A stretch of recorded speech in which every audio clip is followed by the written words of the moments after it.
शहाजीराजे, तुम्हा दोघांची नजर वेगवेगळी आहे, पण रयतेकडे बघण्याची माया सारखीच आहे. पण आता सगळंच जरा अवघड होऊन बसले. का?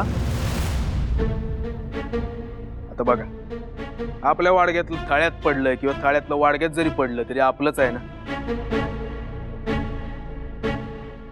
वाडाभरे सगळं सुरू होतं तोपर्यंत ठीक होतं, पण आता पार तुमच्या सासूरवाडीपर्यंत हे जाऊन पोचले. वहिनी साहेबांनी असं जायला नको होतं. नाही दादासाहेब, त्या हे सगळं सांगायला माहेरी गेल्यात असं आमचं म्हणणंच नाहीये. भाऊसाहेबांनी त्यांना धाडले. कदाचित कदाचित आमच्यावरही कुणाचा भरवसा राहिला नसावा. अहो शहाजीराजे, असं कशाला बोलताय? हे बघा, आम्ही झोपेत सुद्धा ग्वाही देऊ की तुम्ही कधीच चुकीचं पाऊल टाकणार नाही. दादासाहेब, आम्हीही काल हाच विचार करत होतो. आम्हाला आमची चूक उमगली नाही, पण तरी गृहीत धरलं की आम्ही चुकलो असू. पण आम्ही माफी मागायलाही तयार होतो.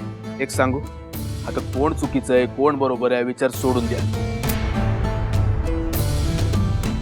वहिनी साहेब लवकर माघारी आल्या तर बरं होईल. गंभीर होत चाललंय. केवळ त्या आल्या तर बरं असं म्हणून काहीच अर्थ नाहीये. त्या लवकरात लवकर नाही आल्या तर काहीतरी विपरीत होईल. विपरीत काय होईल? त्या इकलाक खानावर एका बाईने हल्ला केला आणि त्यात जिजाबाई नाहीशा होणं. आऊसाहेब, बरं, नाहीशा होणं नाही, जिजाबाईंने इथून निघून जाणं याची संगती तो फतेखान लावणार नाही का?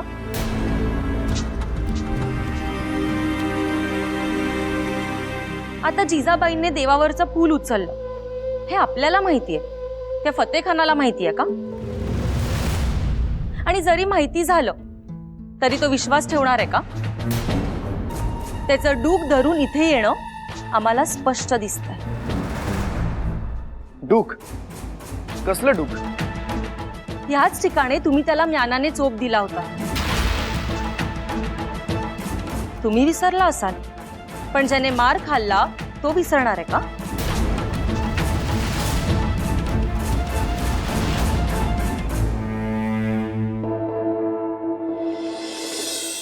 आऊसाहेब, तुमची शिकवण आम्ही विसरलेलो नाही. तुम्ही ठरवून सुद्धा ही शिकवण विसरणार नाही. आणि आम्हाला खात्री आहे की पुढच्या पिढीला सुद्धा तुम्ही अशीच शिकवण द्याल. नाही आऊसाहेब, आमच्या बोलण्यातला संदर्भ वेगळा आहे.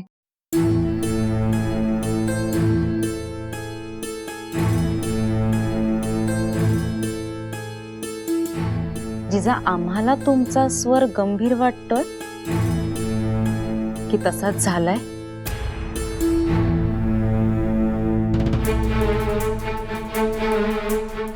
आऊसाहेब,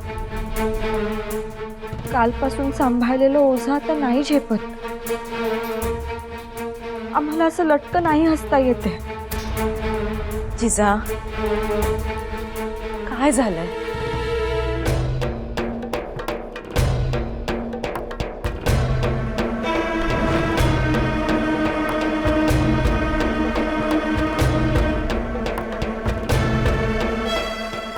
जिजाबाई शहाजीराजे भोसले. आम्हाला ठाऊक आहे तुम्हाला समशेर चालवता येते. आणि ध्यानात घ्या, कुलीन स्त्रियांनी दरबारात जाण्याची पद्धत नाही.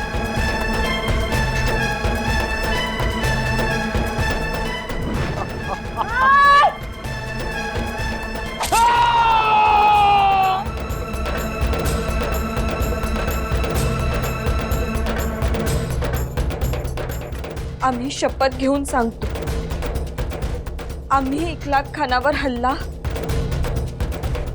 केला नाही. तुम्ही तेव्हाच सगळ्यांसमोर ठामपणे सांगायला हवं होतं की जिजाबाईंनी फूल उचलण्याची गरज आम्हाला वाटत नाही. हे आम्ही नक्कीच म्हटलं असतं, अगदी ठासून म्हटलं असतं. सर, आमचा विश्वास अभंग ठेवला असता तर त्याला तडा कोणी दिला? आम्ही की तुम्ही? आम्हाला वाटतं तुम्ही लवकरात लवकर माघारी जाऊन सगळं ठीकठाक करावं. आता स्वारी सन्मानानं आणि विश्वासानं आम्हाला परत न्यायला येईल, तेव्हा जिजाबाई माघारी येतील. आऊसाहेब, पण आम्ही इथं आमच्या मनानं नाही आलो. किंबहुना तो विचार सुद्धा आमच्या मनाला शिवला नव्हता. सासूबाई साहेबांनी सांगितलं म्हणून आम्ही इथं आलो. तुम्ही काही दिवस माहेरी जा, सिंदखेडला. हे काय भलतच? म्हणजे आम्ही घाबरून पळून गेलो असा अर्थ होईल. अहो, आम्ही पाठवलंय असं सांगू. हा उपाय म्हणून याचा विचार करा बरं. हे बघा, शब्दानी शब्द वाढतच जाणार. आपल्याला विचार करायला वेळ मिळेल. तुमच्या दोघांचाही वेगळा विचार होईल, वेगळ्या वातावरणात होईल. म्हणून तुम्हाला हा उपाय सांगतोय. हे बघा, तुम्ही आम्हाला शब्द दिलाय, तुम्ही आमचं ऐकाल म्हणून.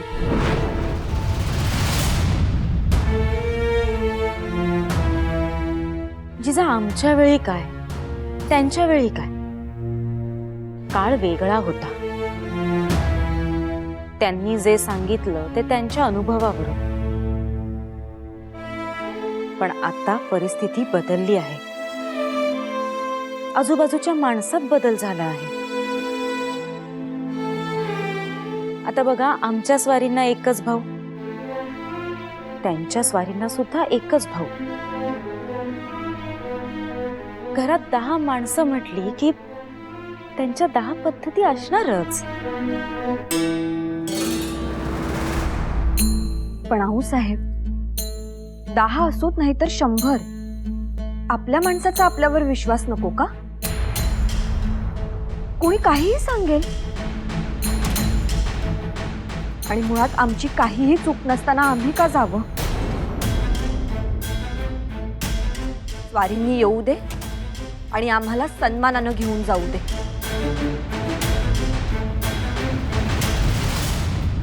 काकी साहेब, तुमच्या मते आम्ही काय करावं? ते बाई तुम्ही तुमच्या आऊसाहेबांना विचारा. उगाच आम्ही काही चुकीचं सांगितलं असं नको. पण काकी साहेब, तुम्ही आम्हाला चुकीचं का सांगाल? तसं आमच्या मनातही येणार नाही. आऊसाहेब कोणी मान देत असेल तर तो नाकारू नये.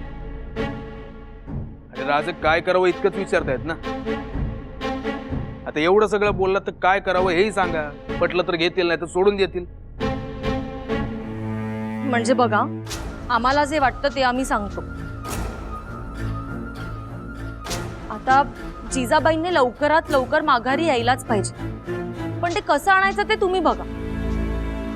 पण आता मोगऱ्यांचा खलिता नको की तुम्ही स्वतः जाऊन आणणं नको. का?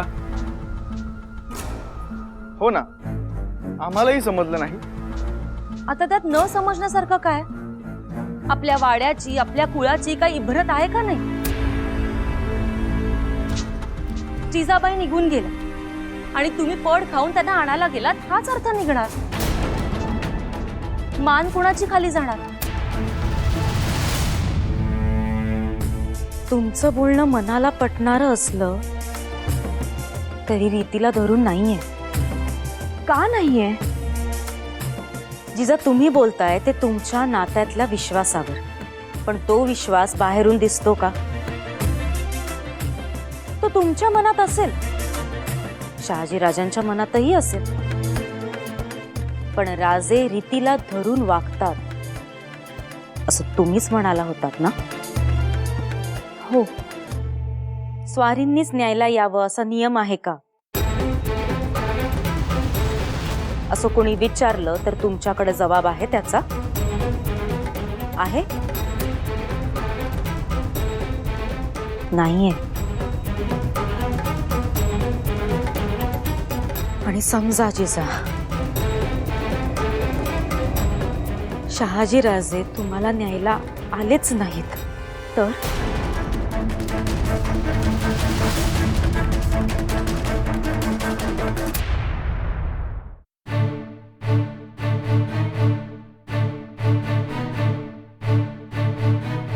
दादासाहेब, आम्हाला भीती वाटते. का? जिवंत आहोत आम्ही अजून, काळजी करू नका. आमच्यासाठी नाही, आम्हाला तुमच्यासाठी भीती वाटते. कारभारासाठी फतेखान आला नव्हता. वजीर आजमने पाठवलेल्या सरदारावर हल्ला झाला म्हणून आला होता. मग झाला हल्ला, करा चौकशी, बघूया काय करतायत. तुम्हाला कळत कसं नाहीये? बर, मग तुमचा सल्ला काय आहे तोही सांगा. इकलाक खानाने आपल्या विरोधात जाऊन काय काय भरवलंय हे ठाऊक नाही. आता सगळ्या घरादारावर पाचशाही वरवंटा फिरल्याशिवाय राहणार नाही. उगीच नको ते भविष्य वर्तवू नका. मुद्द्याचं काय आहे तेवढं बोला. नीट विचार करा दादासाहेब. तर काहीतरी खाली ना टाळक्यात. मुद्द्याचं काय ते बोला. नाही म्हणजे आम्हालाही मनापासून पटत नाहीये म्हणून सांगायला वेळ लागतो. म्हणून म्हटलं विचार करा. इकलाक खानचा राग शहाजी राजांवर असणार आणि आज फतेखान सुद्धा शहाजी राजांवर घसरला, बरोबर? पुढे बोला.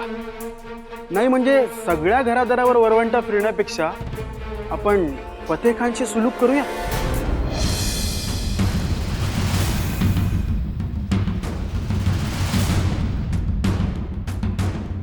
म्हणजे जो संशय त्याला आहे तेच खरं आहे असं सांगू. म्हणजे कुणातरी काय म्हणजे कुणातरी एकाचा बळी द्यायचा असत ना. म्हणजे संपूर्ण घरादारावर संकट येत आहे म्हणून कुणातरी एकाचा बळी द्यायचा असं सुचवत आहे. अहो पण यात आमची चूक काय ते सांगा ना. शहाजी राजांची आणि ती जाधवांची लेखच कारणीभूत आहे ना. मग सगळ्यांना सजा का?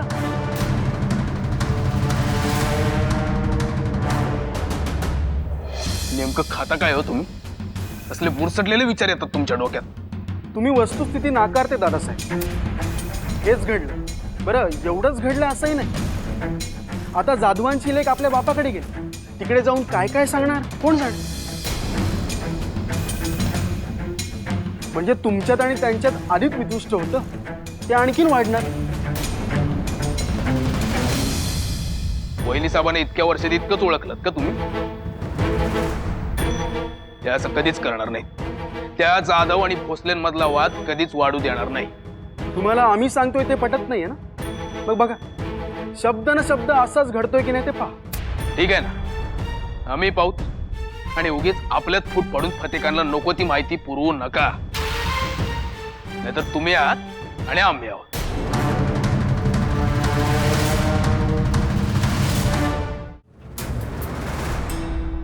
आम्ही तेच म्हणतोय. रेणुका मातेच्या पूजेसाठी जिजांनी इथपर्यंत यावं यावर आमचा विश्वासच बसत नव्हता. नक्कीच काहीतरी वेगळं असणार. काहीतरी जरा जास्तच ताडबाणा आहे. आम्हाला समजेल असं बोलाल का? तुम्ही जिजांना काहीच विचारणार नाही का? आम्ही कितीही सांगितलं तरी विश्वास ठेवाल? बरोबर आहे, पण आवाका तर कळेल. आवा का?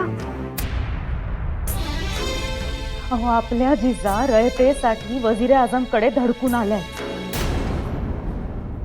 त्यामुळे एकदम वादळ उठलं आणि एका मागोमाग एक धक्के बसले आहेत. म्हणूनच उमाबाईंनी त्यांना इकडे धाडलंय. काय? अरे बापरे. राजकारण, रयत आणि संसार या तिन्ही आघाड्या एका तागड्यात तोलूच नाही. प्रकरण नाजूक आहे. हुशारीनं हाताळायला पाहिजेत. जिजांना त्यांचा स्वाभिमान आणि त्यांचा संसार दोन्ही जपता यायला हवं.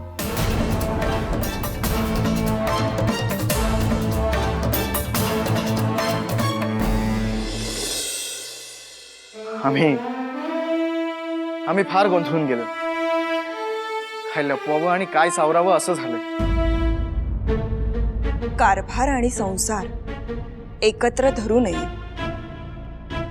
सगळं सहजी पार पडेल आमचा विश्वास आहे.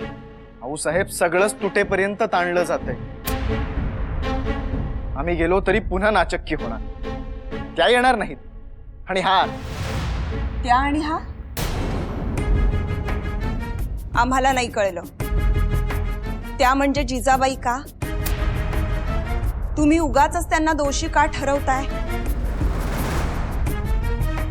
आणि तुम्ही गेलात तर नाचक्की होईल हे कोणी सांगितलं?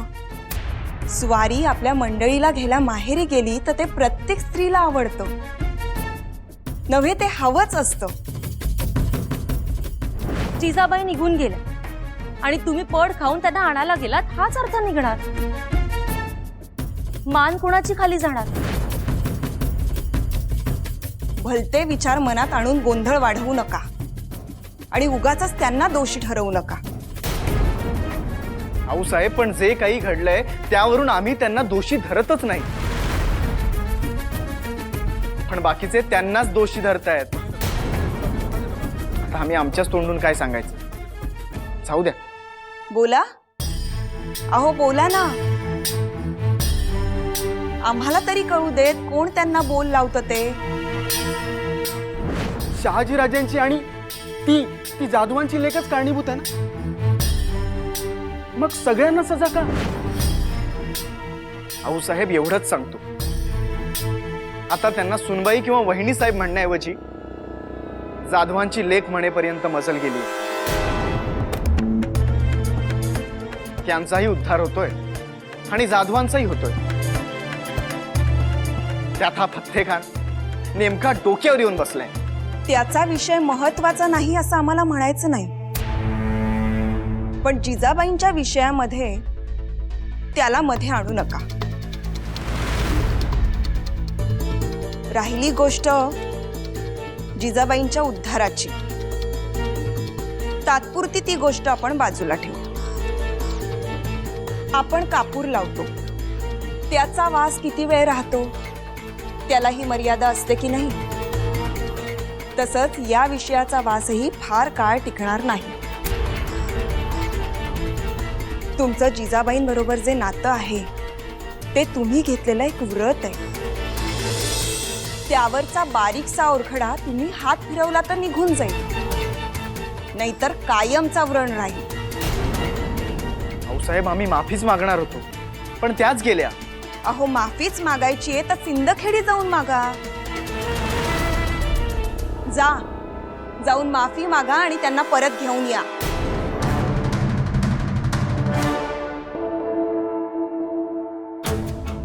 मी संघच होतो धनी, काय बी धोका नाही होऊ दिला.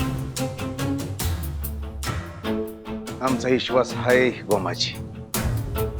एवढं काकुळतेला येऊन सांगायची गरज नाही.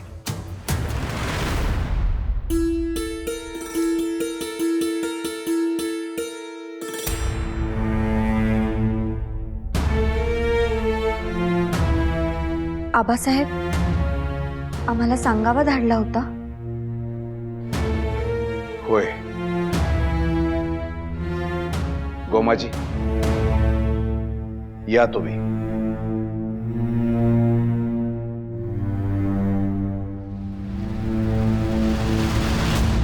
जिजा बसा.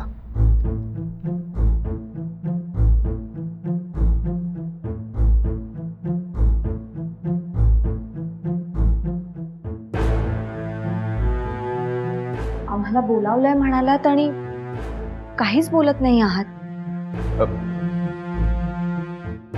सुरुवात कुठून करावी याचा विचार करतोय. आमच्याशी बोलताना विचार करायला लागावा, यातच आमचं अपयश आहे. यश की अपयश नात्यात असं काही नसतं. हा, आठवलं. जिजा, तुम्ही पहिल्यांदा दळणाला बसला होता, आठवतंय?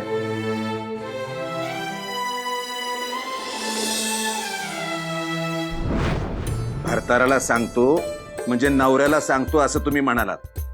काय हो जिजा, नवरा आल्यावर ह्यो बाप ध्यानात राहील ना? आठवलं?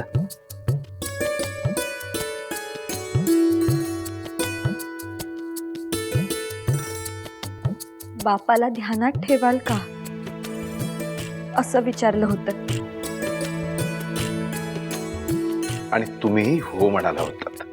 अजूनही आमचा शब्द आम्ही फिरवला नाही. पण शब्द पाळला सुद्धा नाहीयेत. आम्ही विचारून सुद्धा तुम्ही आल्याबरोबर आम्हाला सांगितलं नाही. का बरं? विचारू शकतो. तुम्हीच म्हणालात ना की आता सहन होत नाही. मग अशा बारीक सारीक गोष्टी सांगून तुमचा त्रास वाढवावा की न सांगता कमी करावा? बारीक सारीक गोष्टी सांगा असा आमचा अट्टहास नाहीच आहे, पण जे घडलं ते बारीक सारीक होतं असं म्हणायचंय का तुम्हाला?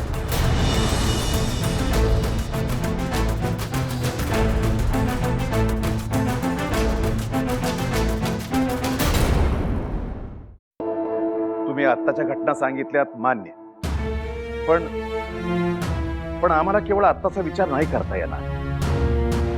नाही ते एक बाप म्हणून आम्ही तुमचीच बाजू घेऊ. म्हणजे आमचं चुकलं असं आपल्यालाही वाटतंय? आम्ही असं कुठे म्हणतोय? आमचा इरादा ध्यानात घ्या. भोसले आणि जाधव कुटुंबापुरतं आता हे मर्यादित राहिलंय का? नाही, यात राजकारण गुंतलंय. आता हा गुंता हळूवार हातानं सोडवायला पाहिजे. आम्ही जे जे विचारतोय ते तुम्ही प्रामाणिकपणे आणि खरं सांगाल. आम्ही नेहमी तसंच बोलतो आबासाहेब. आज असं का विचारताय? तुम्ही अशाच बोलायचा, पण आता आमच्या वयाचा दाखला दे किंवा मग तुम्हाला त्रास कशाला असं म्हणून नाही सांगणार म्हणून म्हटलं. अहो पण आता काही लपवण्यासारखं उरलंच नाहीये. मारोजी राजे विठोजी राजे यांना अनेक वर्ष ओळखत असलो तरी त्यांच्या कौटुंबिक बाबीत मात्र आम्ही विशेष रस घेतला नाही.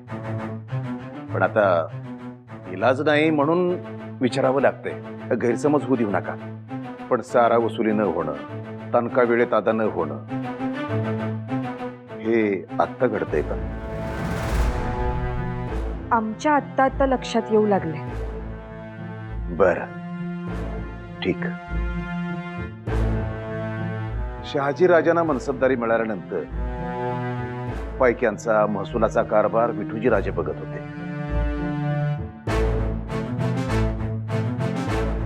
आणि आता मंबाजी राजे, बरोबर? हो, मनसबदारी मिळाली तरी मोईन काकासाहेबांच्याच नावे येईल. पण आम्हाला त्या कशाचाच त्रास नाही होते वा तक्रार सुद्धा नाहीये. सगळं मुळाशीच असतं जिजा. मुळं पक्की असली की झाड बहरतं. विठूजी राजेने सगळा कारभार नेकीनच पाहिला असणार यात आम्हाला तसूभरही शंका नाही. पण आम्ही तेही स्वीकारलंय आबासाहेब. आमची त्याविषयी तक्रारच नाहीये. आमचं फक्त एवढंच म्हणणं आहे की आपल्याकडून रयतेवर अन्याय होता कामा नये.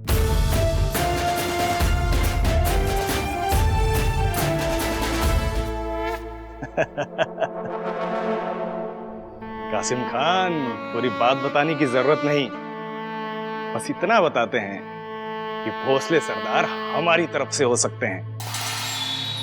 ये नामुमकिन है हुजूर. मलिक अंबर साहब ने उनको खुद सराहा है. यही तो हम भी मानते थे, लेकिन मलिक साहब ने ही तो एक तरकीब सुझाई है. कहिए, आपकी मेहरबानी तो नहीं? भला हम क्यों करेंगे? ऐसे जाबाज सरदारों को अपने पास लेने का ख्वाब देखना मुमकिन है. उनकी सोच को हमें हकीकत में बदलना होगा. हुजूर, अगर आप चाहते हैं तो फतेह खान को अपनी तरफ लेकर आ सकते हैं. नहीं नहीं, वो तो कमजोर कड़ी है. लेकिन ऐसे बेवकूफ मलिक साहब के पास ही रहे तो अच्छा है, क्योंकि उसी में उनका वक्त जाया होते रहेगा. सुभान अल्लाह, सुभान अल्लाह, क्या सोच है. कासिम खान, ये भोसला में भी हमें एक ऐसी ही कमजोर कड़ी खोजनी होगी. लेकिन हुजूर, एक मामूली सरदार पे हमला होता है तो वो उसको कितनी तवज्जो देंगे. बात छोटी नहीं बड़ी है, और अगर बड़ी नहीं भी है तो हम उसे बड़ी बनाएंगे. बस आप वो कमजोर कड़ी खोजो.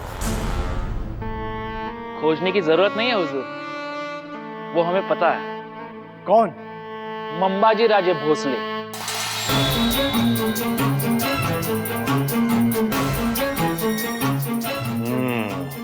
संभाजी राजे भोसले। जाओ जाओ, उन्हें यहाँ बुला कर लेकर आओ। आम्ही तर उपाय सुद्धा सुचवला होता की जी लूट मोहिमांमध्ये मिळते ती जर पातशहाच्या दौलतीत जमा होत असेल तर आपल्या रयतेवर सारा वसुलीचा जोखड का? जिजा, तुम्ही मोठ्या झाला आहात, अहो पण इतक्याही मोठ्या झाला नाही आहात हेही लक्षात ठेवा. मोहिमांवर पराक्रम गाजवणं, लूट मिळवणं, ती दौलतीत जमा करणं ह्याचा कारभाराशी मेळ घालता येत नाही. आमची स्वारी सुद्धा हेच म्हणत होती. आम्हाला रयतेचा कळवळा आहे, पण म्हणतात आम्हीच रयत आहोत. रास्तच आहे त्यांचं. तुम्ही आधी तुमच्या स्वारींना समजून घ्या, मग रयतेला. पण आम्ही, ते आणि आम्ही असा भेद मानलाच नाही कधी. मग काय वेगळं समजून घेऊ?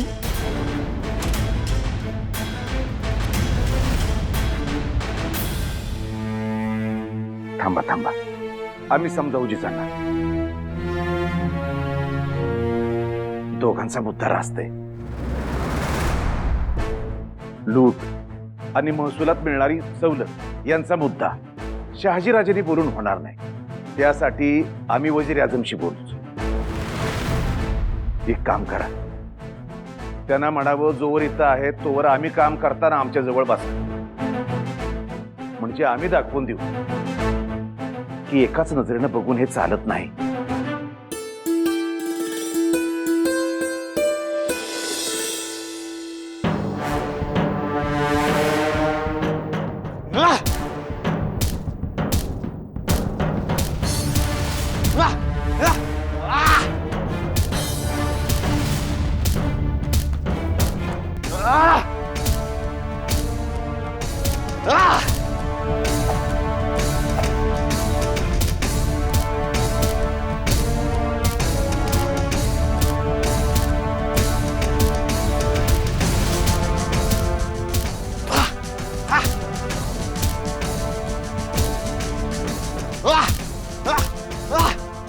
दादासाहेब, दादासाहेब हे काय? सफाई, ही सफाई, सफाई. फतेखानने सफाई विचारली आणि तुम्ही नाही म्हणालात म्हणून राग आलाय का? नाही शरीफजी, आपल्या हातात काय आहे? दादासाहेब तुम्ही शांत व्हा, आधी आज चला बघू. आपली कशावर हुकमत नाही. आपल्या हातात काय आहे सांगा ना. घटना घडून जाते आणि आपण काय करतो? फक्त हात बांधून उभे राहतो. राग आला तरी आपण काय करतो? बंदी आणली तरी काही करू शकत नाही. मग आपण करतो तरी काय? आपण पराक्रम करतो का? नाही. आपण शौर्य गाजवतो का? नाही. आपल्या पराक्रमाचं मोल असतं का? नाही. मग आपलं आणि ह्या गवताच्या पेंडीचं वेगळं अस्तित्व तरी काय? दादासाहेब शांत व्हा, आधी शांत व्हा. आम्ही सगळीकडेच असे चुकीचे कसे वागतो? आमच्या सगळ्या सोयऱ्यांनी जिजाबाईंना फुल उचलायला सांगितलं आणि आम्ही काय केलं? आम्ही काहीच करू शकलो नाही का? कारण आम्हालाही तसंच वाटत होतं. आम्हाला काही ताक गळत नाही. दादासाहेब, दादासाहेब, दादासाहेब थांबा.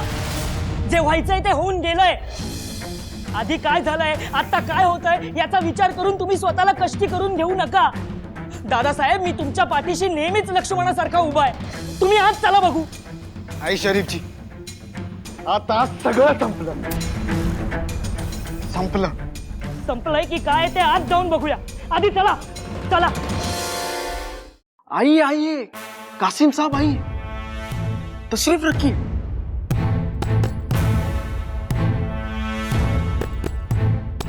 ये तो सरासर नाइंसाफी है जनाब.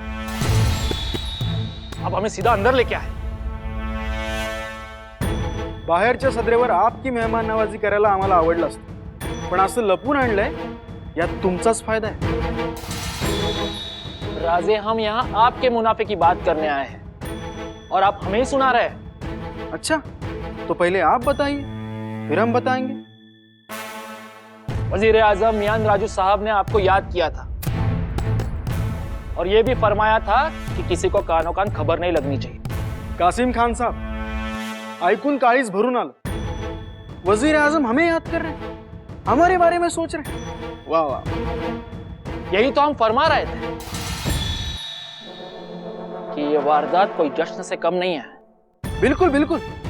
और इसी जश्न में शरीक होने के लिए वजीर आजम मलिक अंबर साहब के बेटे फतेह खान भी आए हैं। क्या? वो भी अपनी हाजिरी से 4 चांद लगाएंगे। और हमारा उनको नजर आना? म्हणूनच तुम्हाला लपून लपून आणण्यात आलं। फतेह खान से बचने के लिए हमने ये तरकीब निकाली।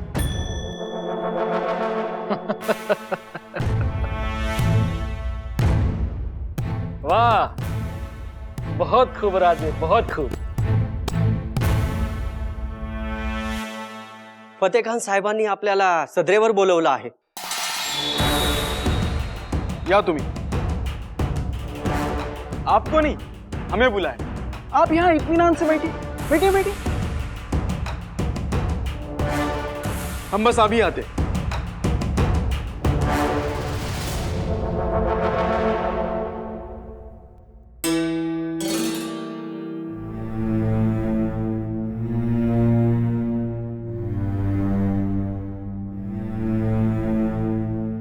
आपल्याला ना दोन्ही बाजूने मूग गिळून बसावं लागतं।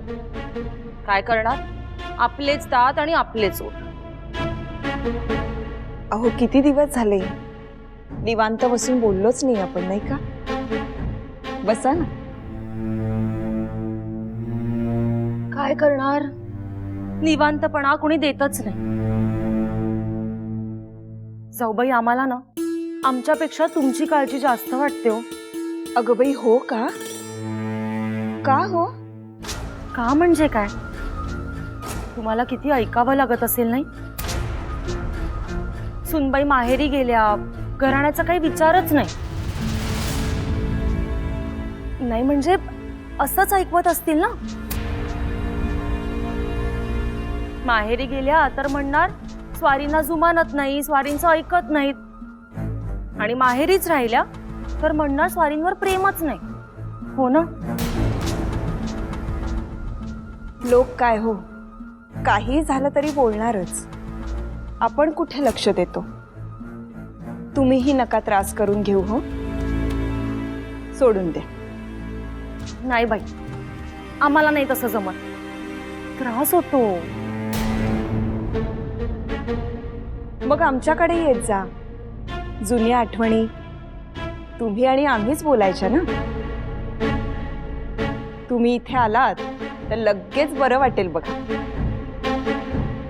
हो, ते आहेच म्हणा। तुम्हाला आठवतंय का, तुम्ही माहेरी जायचा, आम्ही माहेरी जायचो। तुम्ही आमच्या माहेरी फलटणला सुद्धा आला आहात। खूप वेळा। आम्हाला खूप आवडायचं तुमच्या माहेरी यायला। पण तुम्ही मात्र आमच्या माहेरी एकदाच आला। हो, तुम्ही येत नव्हता ना, म्हणून यावं लागलं आम्हाला। आठवलं का? हो मग, स्वारींच्यावर चिडलो होतो आम्ही। सतत आपलं तलवार, मोहीम, डावपेच। आम्ही आपलं कष्टाने, आवडीने त्यांच्यासाठी काही करावं तर त्यांचं लक्षच नाही, दखलच नाही। म्हटलं दखल घेतल्याशिवाय आम्ही येणारच नाही। मग आले। छे छे, तुम्ही कुठे आलात? आम्ही आणि आमची स्वारी आलो तेव्हा तुम्ही आलात, आठवलं?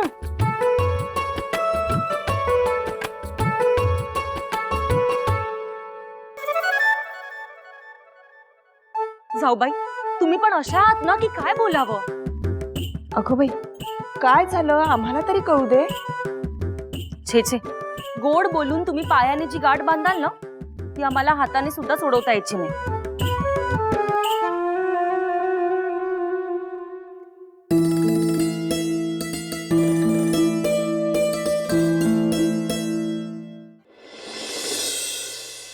संभाजीराजे इकडे या, आमच्या सोबत उभे राहा.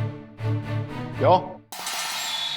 क्योंकि आपकी तौहीन ना हो. हमारे होते हुए यहाँ और किसी का हुक्म नहीं चलेगा. अंबाजी राजे यही रुकेंगे. आप शुरू कर सकते हैं. मतलब उनको जो कहना था वो अर्ज कर चुके. अब आप सबकी बारी. अब पता चलेगा कि हकीकत क्या है और कौन झूठ बोलता है. हौसले जबानीचे पक्के आहेत. देखिए 1,00,000 हल्ला झाला. हल्ला एका बाईने केला. ती तिथं काळ्या पेहरावात गेली होती. नंतर आम्ही तपासणी सुद्धा केली, पण ती स्त्री आम्हाला कुठेच सापडली नाही. और उसी समय आपकी बेगम भी अपने मायके चली गई थी, है ना? उनका इससे कोई ताल्लुक नहीं. त्याचा याच्याशी काही संबंध नाही. है. हाँ, जरूर है. कैसे? वही तो ढूंढना है.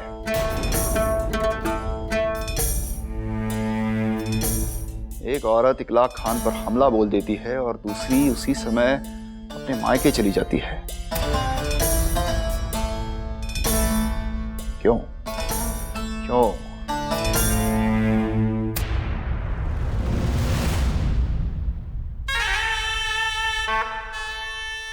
अंबाजी राजे, दाद देनी होगी आपके यहाँ के औरतों की. वो अकल के साथ साथ हमला करने का हौसला भी रखती है. वो दरबार में आकर वजीर आजम को सुना भी सकती है और यहाँ पे हथियार लेकर हाथ भी उठा सकती है. वाह.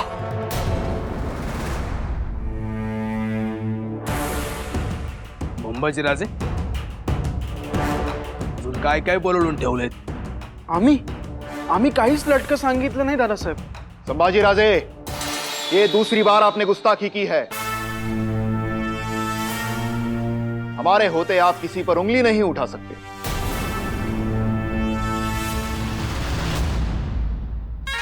शाहजी राजे, आपके पास सफाई में इससे ज्यादा कुछ है? नहीं. फिर ये रहा वजीर आजम का हुक्मनामा.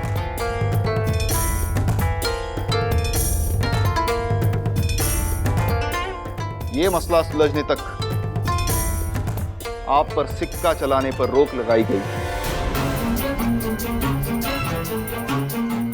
आप उसे इस्तेमाल नहीं कर सकते.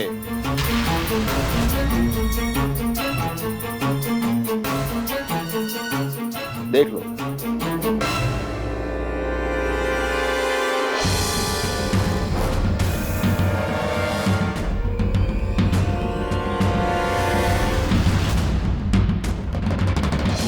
वजीर आजम मलिक अंबर साहेबांचा खलिता आहे. शिक्कामोर्तब वापरण्यास मनाई केली आहे.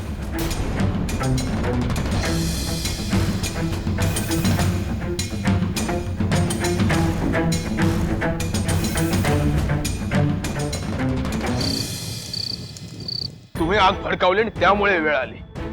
नाही दादासाहेब, आम्ही असं का करू? आम्ही उलट शांत करत होतो. हो, आम्हाला तर नाही दिसलं ते. दादासाहेब, तुम्ही येण्यापूर्वी फतेखान साहेब भयंकर चिडले होते. आम्ही त्यांना शांत केलं म्हणून केवळ खलित्यावर निभावलं.